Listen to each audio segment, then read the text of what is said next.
Class 12 UP board के प्यारे विद्यार्थियों, स्वागत है आप सभी का शिवम लेक्चरर में। साहित्यिक हिंदी का पेपर है जो 18 फरवरी 2026 के लिए सबसे ज़्यादा महत्वपूर्ण है।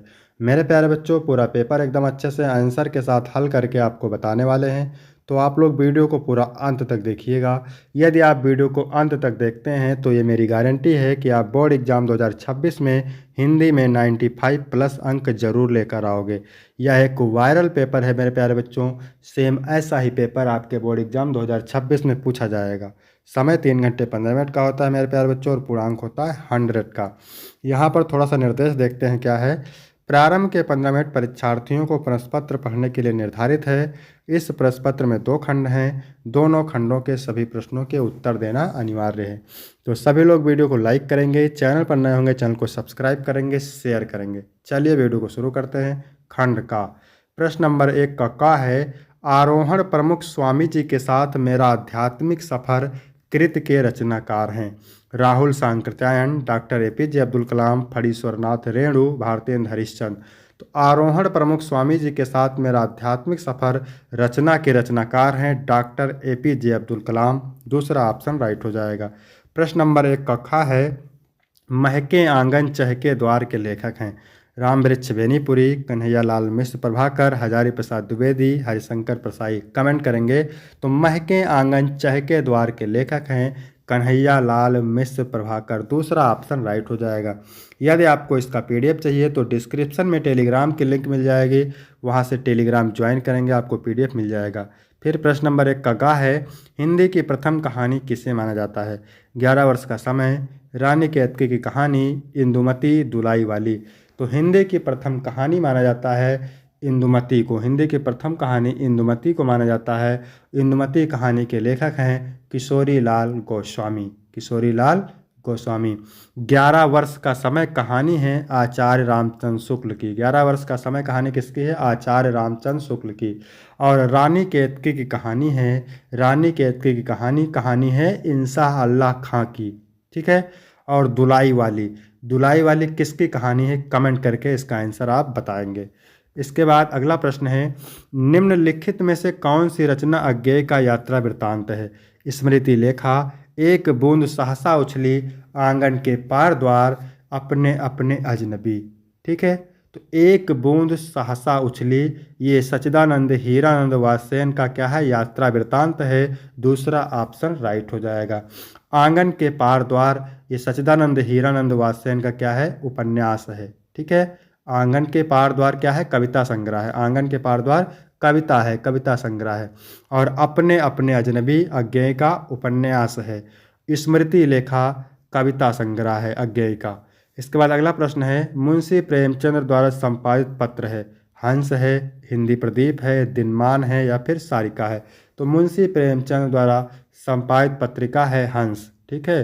पहला ऑप्शन राइट हो जाएगा। और हिंदी प्रदीप पत्रिका है बाल कृष्ण भट्ट द्वारा संपादित, यानी बाल कृष्ण भट्ट की। और दिनमान पत्रिका है सच्चिदानंद हीरानंद वात्स्ययन अज्ञेय का। सारिका पत्रिका है कमलेश्वर का। इसके बाद प्रश्न नंबर 2 का है, इसमें भी 5 बहुविकल्पीय हैं।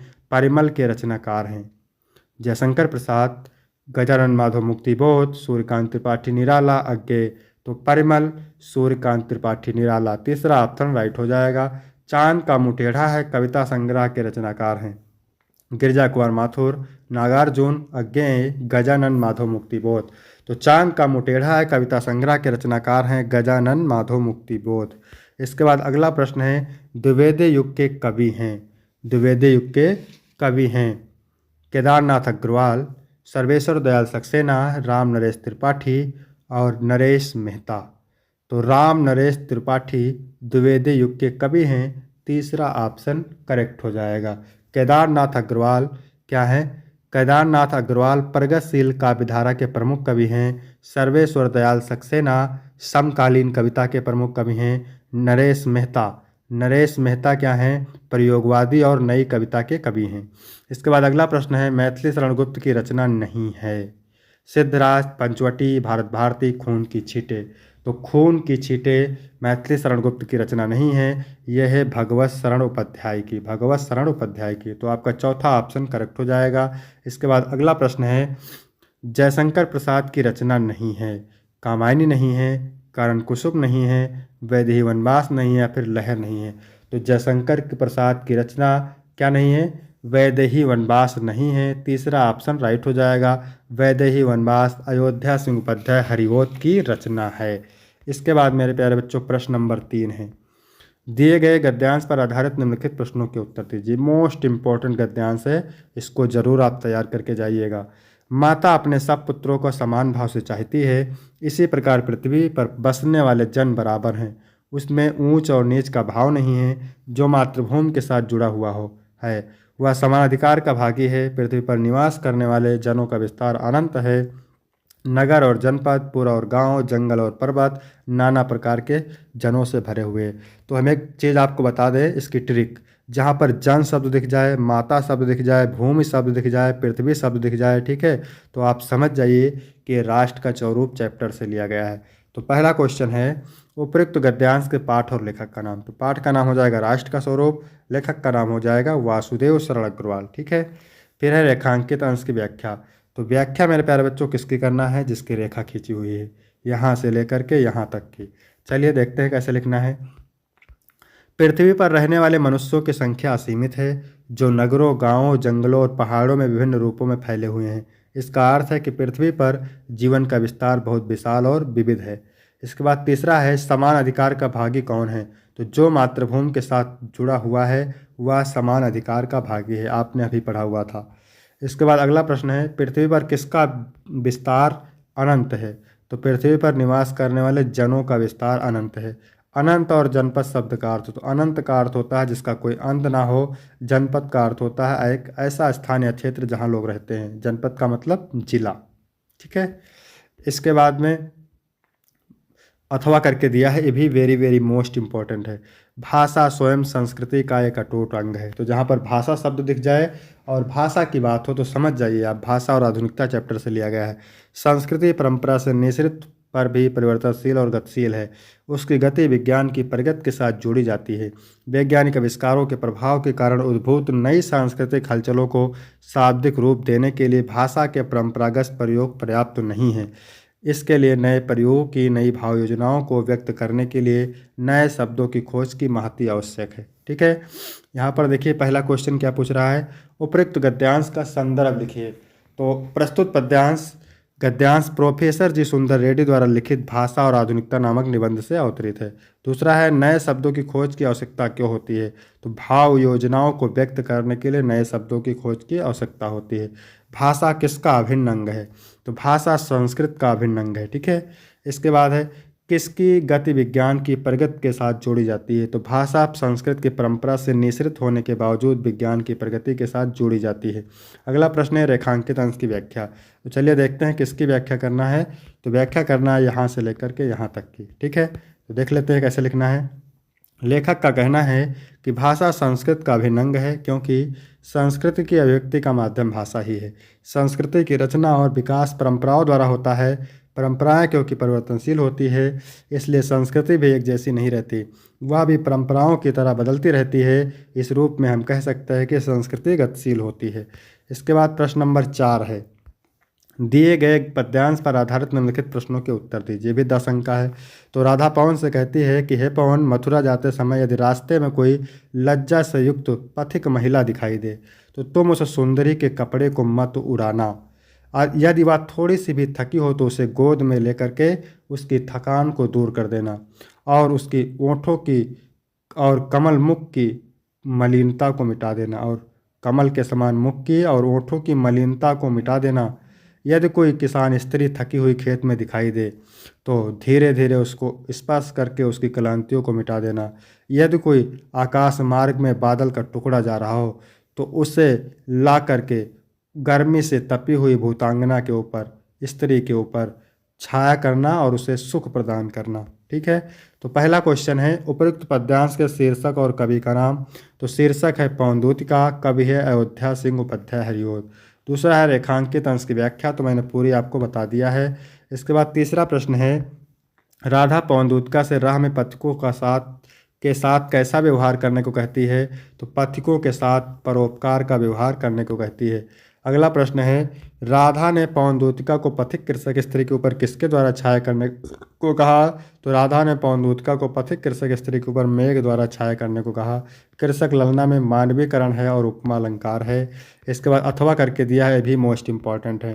कहते आते थे यही अभी नरदेही, कैकेयी कहती है कि संसार के लोग अभी तक यही कहते आते थे कि कहते आते थे यही संसार के लोग अभी तक यही कहते आते थे, माता ना कुमाता, कि माता कुमाता नहीं हो सकता, पुत्र कुपुत्र भले हो जाए। लेकिन अब जब विधाता हमारे विपरीत है तो हाय अब सभी लोग यही कहेंगे कि पुत्र पुत्र ही रहता है लेकिन माता कुमाता हो जाती है। कैकेयी कहती है कि मैंने केवल भरत का बाहरी रूप ही देखा, उसका मजबूत हृदय नहीं देखा, कोमल शरीर ही देखा, परमार्थ न देखा, केवल अपना ही स्वार्थ देखा। इसी कारण तो हाय आज यह बाधा उत्पन्न हुई है। कैकेयी कहती है कि युगों युगों तक यह कठोर कहानी चलती रहे कि रघुकुल में भी एक अभागिन रानी कैकेयी थी। ठीक है, तो पहला क्वेश्चन क्या है, उपयुक्त पद्यांश के शीर्षक और कवि का नाम। कैकेयी का अनुताप है और कवि मैथिली शरण गुप्त है। रेखांकित अंश की व्याख्या तो मैंने पूरी आपको बता दिया है। पद्यांश के अनुसार आज तक लोग क्या कहते आए हैं, तो पद्यांश के अनुसार आज तक लोग यही कहते आए हैं कि पुत्र को पुत्र हो सकता है पर माता को माता नहीं हो सकती। इसके बाद अगला प्रश्न है, किसने प्रायश्चित किया कि मैंने पुत्र का कोमल शरीर ही देखा, उसका दृढ़ हृदय नहीं देखा। तो कैकेयी ने प्रायश्चित किया है कि मैंने पुत्र का कोमल शरीर ही देखा, उसका दृढ़ हृदय नहीं देखा। इसके बाद प्रश्न नंबर 5 का है, निम्नलिखित में से किसी एक लेखक का साहित्यिक परिचय देते हुए उनकी कृतियों का उल्लेख कीजिए। तो कभी कभी पूछ लेता है, जीवन परिचय देते हुए उनकी कृतियों का उल्लेख कीजिए। लगभग शब्द सीमा है 80 शब्द और 5 अंक यहाँ पे मिलेंगे। ठीक है, वासुदेव शरण अग्रवाल, हजारी प्रसाद द्विवेदी, प्रोफेसर जी सुंदर रेड्डी। तो इसमें से हम पढ़ने वाले हैं वासुदेव शरण अग्रवाल का, क्योंकि ये मोस्ट इंपॉर्टेंट है। तो आपको कुछ नहीं करना है, चाहे जीवन परिचय पूछे चाहे साहित्यिक परिचय पूछे, जैसे मैंने लिखा है सेम आपको वैसे ही लिखना है। तो यहाँ पर आप देख सकते हैं हेडिंग डालना है, पहले जीवन परिचय, फिर आपको साहित्यिक परिचय हेडिंग डालना है और फिर रचनाएं हेडिंग डाल करके लिख देना है, आपको पूरा अंक मिल जाएगा। इसके बाद 5 का ख नंबर है, कवि का साहित्यिक परिचय देते हुए उनकी प्रमुख कृतियों का उल्लेख कीजिए। अयोध्या सिंह उपाध्याय, हरिओश, सुमित्रानंद पंत और जयशंकर प्रसाद। ठीक है, तो अयोध्या सिंह उपाध्याय, हरिओश का इसमें से देखने वाले हैं। तो सबसे पहले आपको हेडिंग डालना है जीवन परिचय। ठीक है, इसके बाद साहित्यिक परिचय और फिर रचनाएं आपको लिख देना है, पूरा आपको अंक मिल जाएगा। इसके बाद 6 नंबर प्रश्न है, पंचलाइट अथवा बहादुर कहानी का सारांश अथवा ध्रुव यात्रा अथवा लाठी कहानी के उद्देश्य पर प्रकाश डालिए। तो सब शब्द सीमा 80 शब्द और 5 अंक का। तो इसमें से हम देखने वाले हैं बहादुर कहानी का सारांश, क्योंकि मोस्ट इम्पॉर्टेंट है। ठीक है, तो अमरकांत जी द्वारा लिखी बहादुर कहानी एक मध्यवर्गीय परिवार में नौकर के साथ परिवारजनों द्वारा किए गए अत्यधिक कटु व्यवहार की कहानी है। लेखक ने स्वयं को कहानी का पात्र बनाते हुए कहानी की आत्मकथात्मक रूप से में रचना की है। ठीक है, इसके बाद में है, आगे लिखेंगे, अपने से संपन्न रिश्तेदारों के घर नौकर द्वारा जुटाई सुविधा एवं शान को देखकर लेखक की पत्नी निर्मला स्वयं भी एक नौकर रखना चाहती है। बहादुर नेपाल का 12-13 साल का एक लड़का है जो अपनी मां के दुर्व्यवहार से तंग आकर घर छोड़कर शहर चला जाता है और निर्मला के परिवार में नौकर रख लिया जाता है। निर्मला और उनका परिवार बहादुर के प्रति पहले तो अच्छा व्यवहार करते हैं, परंतु धीरे धीरे कठोरता बरतने लगते हैं। वह घर का सारा कार्य करता है, इसके बावजूद उसके साथ गाली गलौज से मारपीट तक की नौबत आ जाती है। झूठी चोरी का इल्ज़ाम लगाकर उसे अपमानित किया जाता है और पीटा जाता है। अंततः बहादुर घर छोड़कर चला जाता है। अब परिवार के सभी सदस्य उसे ढूंढते हैं, क्योंकि उसके कारण सब आराम के आदी हो चुके हैं। बहादुर की उपयोगिता देखकर सभी अपना घरेलू कार्य करने से घबराते हैं। बहादुर के घर छोड़ जाने पर वे सभी पछताते हैं तथा अच्छा व्यवहार करने की सोचते हैं, परंतु अब पछताए होत क्या जब चिड़िया चुग गई खेत।